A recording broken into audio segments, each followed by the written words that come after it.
फिर सूर्य के करीब पहुंचा पार्कर सोलर प्रोब। वैज्ञानिकों को उम्मीद है कि इस बार तो कुछ अलग होगा। एक रिपोर्ट के अनुसार पार्कर सोलर प्रोब मंगलवार को सूर्य की सतह के 85 लाख किलोमीटर अंदर आया।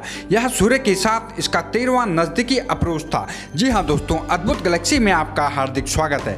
दुनिया भर के वैज्ञानिकों की नज़र इन दिनों सूर्य में हो रही गतिविधियों पर है। अपने 11 साल के सौर चक्र में से गुजर रहे सूर्य बहुत एक्टिव फेज में है। हाल ही में इसमें एक सन स्पॉट का पता चला था जिसका आकार पृथ्वी के बराबर माना जा रहा है।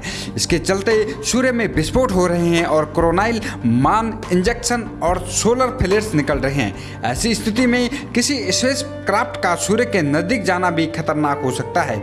लेकिन अमेरिकी अंतरिक्ष एजेंसी नासा के पार्कर सोलर प्रोब ने बहुत नजदीकी से सूर्य को पार किया। इसके बाद से वैज्ञानिक काफी उत्साहित हैं। एक रिपोर्ट के अनुसार पार्कर सोलर प्रोब मंगलवार को सूर्य की सतह के 85 लाख किलोमीटर अंदर आया। यह सूर्य के साथ इसका 13वां नजदीकी अप्रोच था। यह नजदीकी अप्रोच ऐसे वक्त में हुआ जब सूर्य बहुत सक्रिय है। हाल ही में कई सौर फ्लेयर्स और भूचुंबकीय तूफान इससे रिलीज हुए हैं। ऐसा पहली बार हुआ है जब सूर्य को इस स्थिति में देखने के लिए पार्कर सोलर प्रोब उससे नजदीक आया है। वैज्ञानिकों को उम्मीद है कि इस बार स्पेसक्राफ्ट सूर्य से हुई किसी बड़े विस्फोट को कैच कर सकता है। मिशन को मैनेज करने वाली Johnson Hopkins university applied physics laboratory के पार्कर सोलर प्रोब प्रोजेक्ट के साइंटिस्ट नूर रॉफी ने कहा है कि इससे पहले किसी ने भी सोलर इन्वेक्ट के दौरान सूर्य के इतने करीबी से उड़ान नहीं भरी है। आने वाला डेटा पूरी तरह से नया होगा और हम निश्चित रूप से इससे बहुत कुछ सीखेंगे। साल 2018 में जब पार्कर सोलर प्रोब को लॉन्च किया गया था तो सूर्य में ऐसी कोई हलचल नहीं थी और वह शांत था। अब सोलर मैक्सिमम की अवधि आ रही है जो साल 2025 में होने का अनुमान है।